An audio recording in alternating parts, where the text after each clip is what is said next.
چیز بقرعید کے موقع کے اوپر، عید الاضحیٰ کے موقع کے اوپر ایک چیز بڑی ٹرینڈنگ کے اندر ہوتی ہے، اور میں تو بچپنے سے دیکھتا آ رہا ہوں، کسی جانور کی کھال پر کوئی اس طرح کا ڈیزائن بنا ہوا ہے کہ جو دیکھنے میں کچھ ملتا جلتا لگ رہا ہے کہ یہ اللہ کی طرح لکھا ہوا ہے، حالانکہ میں نے بتایا کہ وہ اللہ لکھا ہوا نہیں ہوتا ہے۔ یہ اس ٹائپ کا ڈیزائن بنا ہوا ہے کہ محمد اپنے ذہن کے اندر صلی اللہ علیہ وسلم خاکہ بنا لیا، آپ نے اپنے ذہن میں تصور کر لیا صاحب یہ محمد لکھا ہوا ہے، حالانکہ محمد لکھا ہوا نہیں ہے، اسی بھی اس ٹائپ کا ایک ڈیزائن۔ تو ان جانوروں کی بولیاں لگتی ہیں، لاکھوں روپے کے اوپر پہنچ جاتے ہیں وہ جانور، اور بیوقوف کہ ہماری کتنی بڑی بیوقوفی ہے کہ ہم اللہ کے لیے جانور ذبح کر رہے ہیں۔ کس حدیث میں، کس قرآن کی آیت میں یہ آیا ہے کہ جس جانور کی کھال کے اوپر اللہ کا نام لکھا ہوا ہوگا، یا آپ علیہ الصلوۃ والسلام کا نام لکھا ہوگا، یا حضرت علی کا نام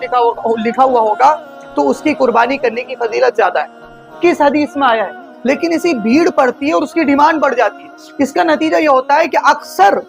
بکروں کی کھالوں پر وہ لکھا ہوا نہیں بھی ہوتا ہے، لیکن مشہور کر دیا جاتا ہے، اور وہ ذہن میں اس ڈیزائن کو یہ تصور کر لیا جاتا ہے کہ یہ اللہ لکھا ہوا ہے، تو پھر اس کی بولیاں چلتی ہیں اور بڑے مہنگے وہ بکرے بکتے ہیں اور لوگ خریدتے ہیں۔